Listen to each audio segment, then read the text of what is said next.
Wala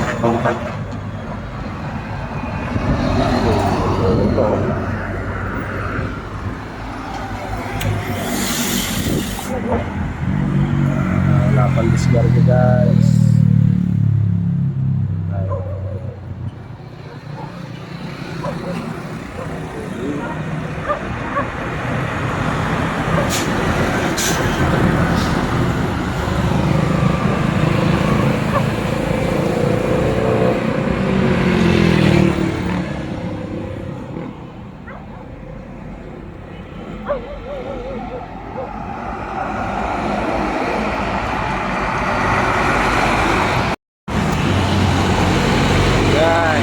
Matrakban tayo dito sa Tuason.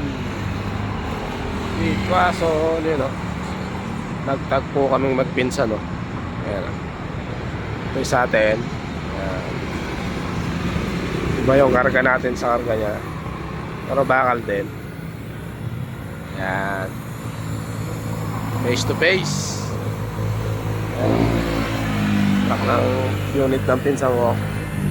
Ayan. Si Bay. Yung karga niya, ano, wire rod. Plus! Yeah. Dito tayo sa Tuason guys. Nabutan tayo ng truck bad.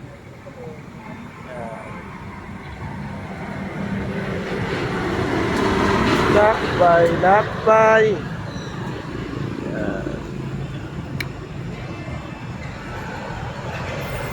Punit-punit na yung lona natin, oh. Ay, ganda ng unit ni, ano, kabayo. Red Horse. Sa atin yan, silver. Kanya pula. Pulang kabayo. Alright.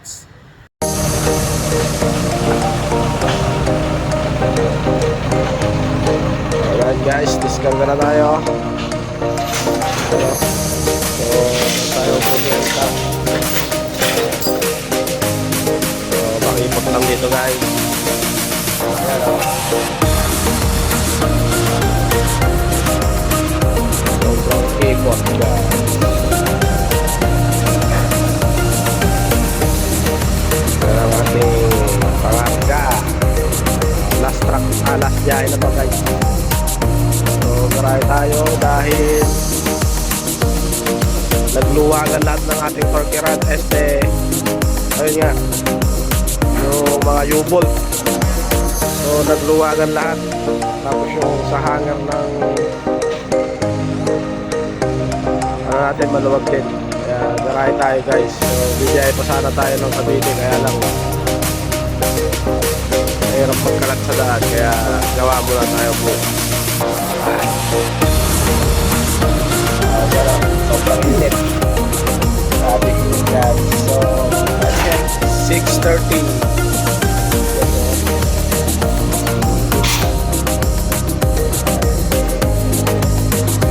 So, bababa lang yung karga namin ngayon. 47 tons lang. Alright, bye-bye. Diskarga na tayo guys. Ito mga bisyo, kaya medyo na-broken po yung family namin. May bisyo, you mean, pwede bang malaman kung Siyete. mga Kaliwa. bisyo nyo? Yung bisyo po na karaniwang nangyayari po talaga ng ibang Bababa na, anong? Bababa na. The drugs, yung ano to, yung mga magulang mo, pareho sila? Opo. Okay. Ilang taon ka nung time na pinaampon ka doon sa mga kamag-anak mo? 9 months po. 9 months? Alright guys, good morning. Dito tayo ngayon sa bodega ng Westmont. Ayan, karga natin kagabi ang kahapon. So si Elord na ang mag-aatras. Ayan. Yung ating helper ang mag-aatras. Ayan.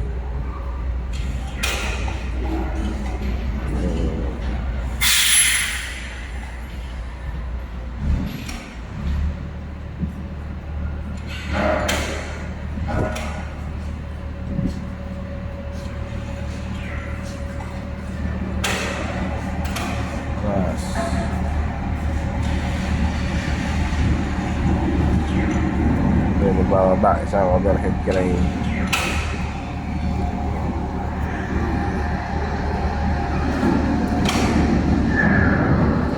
matagal maghangin.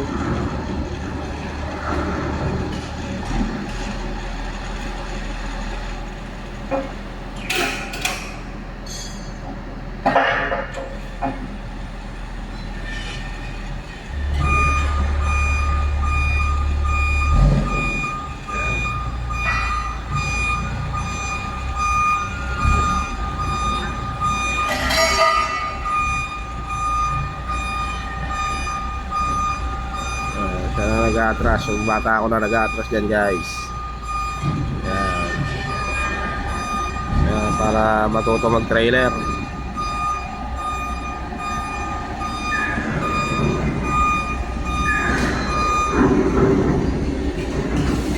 Pero, alam mo lang.